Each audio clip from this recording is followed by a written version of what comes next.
If you're too young to have had the experience of seeing Prince's film Purple Rain in actual movie theaters upon its release in the summer of 1984, you're in luck. I was 4 years old, almost five, when that film came out. So I'm one of them. I have not had the experience of seeing Purple Rain in actual movie theaters before. But a huge day is coming up for Prince fans on Wednesday, March 5th. That day, Variety reports, quote, Warner Bros. Discovery and Dolby will release Purple Rain for one night only, exclusively in Dolby Cinemas. And it sounds like this is going to be a really special opportunity beyond just the chance to see Purple Rain in actual movie theaters, because Variety goes on to report this, quote, the film will be presented in Dolby Vision high dynamic range and Dolby Atmos immersive audio.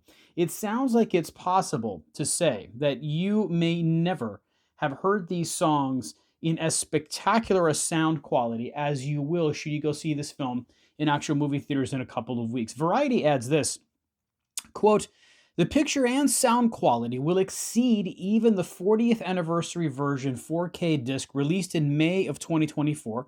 The film's audio was previously restored for home video from original Dolby Stereo archive 35mm magnetic film sources containing the separate dialogue, music, and effects tracks. However, Warner and Dolby created a brand new audio presentation for the Dolby Atmos format that merges the original restored elements along with 5.1 multi-channel mix-master first assembled for the 20th anniversary version of Purple Rain.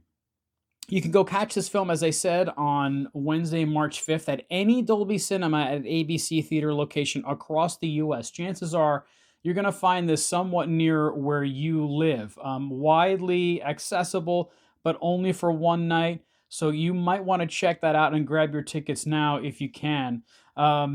This is, even if you have a passing interest in the music of Prince, this is a can't miss opportunity. It seems to me. This is the film, and of course, it's the soundtrack for the famed record of the same name that catapulted Prince to superstar status at the time.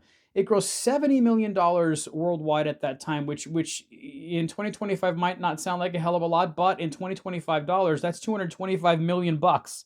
Okay, or actually 215 million bucks. I think I punched it into an inflation calculator. So 215 million dollars worldwide in 2025 money. The record itself spawned 5 top 40 hits, 2 of which went to number 1, When Doves Cry and Let's Go Crazy. Yeah, that's it, not even including the title track, which reached number 2. That wasn't even one of the number 1 hits from the record. That's how great a record it was. That's how great a song cycle Purple Rain was at the time.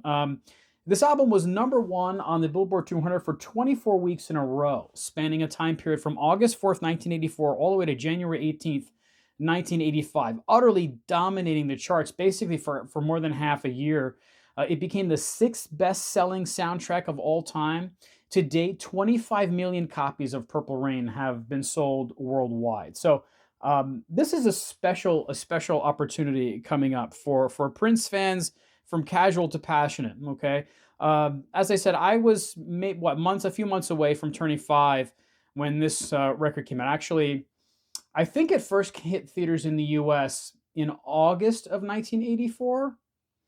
So I was just about 5 years old when this film came out. My earliest memories involve hearing tracks from this album everywhere my parents took me. Okay, you couldn't run from this record screaming at that time. It dominated the airwaves that summer. It was everywhere. Songs like "When Doves Cry" and the title track were the soundtrack to my life, even as a little kid, almost age 5 at the time. One of my favorite facts about the record is, much to Bruce Springsteen's chagrin, as he very publicly made clear, the album kept his record, Born in the USA, which also came out that summer, from hitting number 1 itself.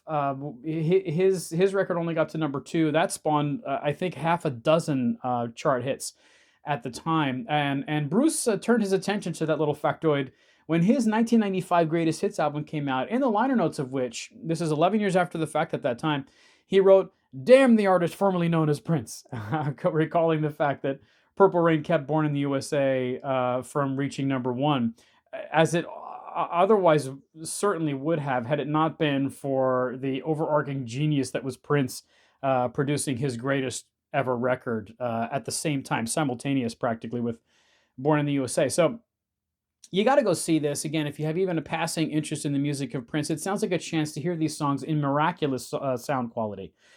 You kind of can't pass up that opportunity. Then hey, come back here and let me know how the film hit you, man. I'd love to hear from you after you see it in theaters. Maybe you'll be seeing it for the first time since then. Maybe you'll be seeing it in theaters for the first time ever. How does that sound quality strike you?